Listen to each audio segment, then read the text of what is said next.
রাধে বন্ধুরা, কেমন আছেন সবাই? আশা করি সবাই ভালো আছেন। আমরাও খুব ভালো আছি। রাধাষ্টমীতে একদম রাধা কৃষ্ণকে দর্শন করিয়ে দিনটা শুরু করলাম, আর গোপালও দর্শন করিয়ে দিলাম। দেখুন, সমস্ত রাধাষ্টমীর গোছানো, ঠাকুরকে স্নান করানো, সমস্তটা করে একবারে প্রসাদ নিবেদন করার পরে আপনাদের সামনে ভিডিওটা নিয়ে আসলাম। কারণ সকালবেলা তো একটু এটা টাইমিংয়ের ব্যাপার থেকে 12টার মধ্যে, তাই খুব তাড়াহুড়োর মধ্যে ভিডিওটার ক্লিপ নেওয়া হয়নি, তাই দেখাতে পাচ্ছি না। খুব তাড়াহুড়োতে গুছিয়েছি, সমস্ত ভোগ ঠোক দিয়ে রাধাকৃষ্ণকে অভিষেক করানোর পরে একদম রেডি করে তারপর আপনাদের সামনে এই ক্লিপগুলো নেওয়া হয়েছে।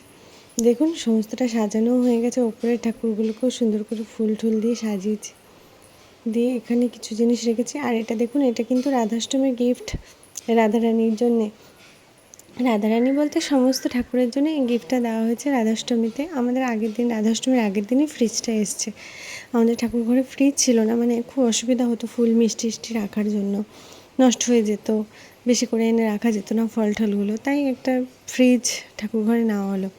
আর মা এখানে বোতল বইগুলো দেখে নিচ্ছে কোনটা কি পড়তে হবে, আর আমি সমস্ত গুছিয়ে নিয়ে ঠাকুরকে ভোগ দিয়ে নিবেদন করে প্রত্যেক দিনকার নিত্যভোগটা দিয়ে তারপর রাধাষ্টমীর ব্রত করে নিচ্ছিলাম।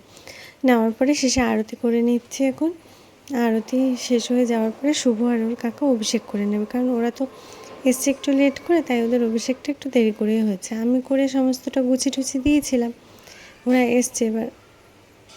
এই যে ওরা দুজন মিলে অভিষেক করে নেবে। শুভর অভিষেকের মনে হয় ক্লিপটা নেওয়া হয়নি আমাদের, ওর কাকার অভিষেকের ক্লিপটা দিদিভাই নিয়েছিল কিছুটা,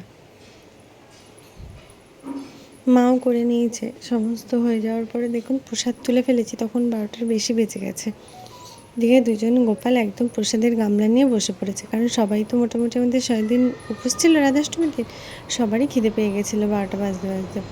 আর রাত্রিবেলা চলে এসেছি ফ্রিজটা ওপেন করতে। গিফটটা কী দিলাম দেখতে হবে না যে কেমন এসছে গিফটটা? দেখুন, ক্রোমা থেকে এটা অর্ডার করেছে। এটা টাটার প্রোডাক্ট, একটা 165 লিটারের ফ্রিজ। এটা নর্মাল মিডিয়াম সাইজ, এটা খুব একটাও ছোটো না, আবার খুব যে বড়ো তাও না, মিডিয়ামে একটা ফ্রিজ অর্ডার করা হয়েছিল। ওর কাকা সমস্ত পার্সেলটাকে ওপেন করছে। বাবা, দাদাভাই, দিদিভাই সবাই ছিল, কারণ একা এটা টেনে নিলে অবশ্য চলে যাচ্ছিলো, অসুবিধা হচ্ছিল না। তাও এটাকে টেনে নিয়ে এদিক ওদিক করানো, সরিয়ে কোথায় রাখতে হবে। প্রথমে তো বোঝাই যাচ্ছিল না যে কোথায় রাখবো। আমরা যেখানে ভেবেছিলাম সেখানে রাখলে কিন্তু দেখতে ভালো লাগছিল না, পরে একদম সামনেই রাখা হয়েছিল। দেখতে থাকুন, বুঝতে পারবেন যে কোথায় রাখা হয়েছে এক্স্যাক্টলি।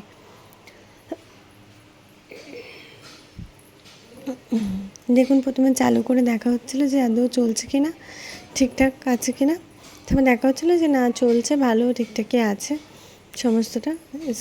আমাদের ওই বড়ো ফ্রিজটার মতনই কালারটা, অনেকটা অ্যাশ কালারের মতো, খুব সুন্দর কালারটা একদম। যে ভেতরের তাকগুলোকেও দেখিয়ে দিলাম, অনেকগুলো সেলফ দিয়েছে, ডিপ ফ্রিজ দিয়েছে, সিঙ্গেল ডোর তো, তবু অসুবিধা নেই, ঠাকুরের জিনিস তো ধরে যাবে। এর থেকেও ছোটো অর্ডার করার কথা বলা হয়েছিলো, কিন্তু একদম ছোটো নেবে, তাই আর একটু বড়ো মিডিয়ামে দেওয়া হলো। তারপরে এই যে দেখুন ওপেন করে সবাই একবার করে খুলে খুলে দেখছিল যে কীরকম কী লাগছে নাকি ফ্রিজটা। দেখুন, সবাই এসছে, বেশ কোথায় রাখা হবে একটা জল্পনা চলছিল। এখানে প্রথমে রাখার কথা, পরে গিয়ে এই যে একদম দরজার সামনে সেট করা হলো, কারণ ওখানটা দেখতেও বাজে লাগছিল, আর আমাদের বেসিনে কাজ করতে অসুবিধা হতো। এই যে ম্যাডাম চলে এসছে বলার জন্য যে কোথায় কোথায় রাখবে।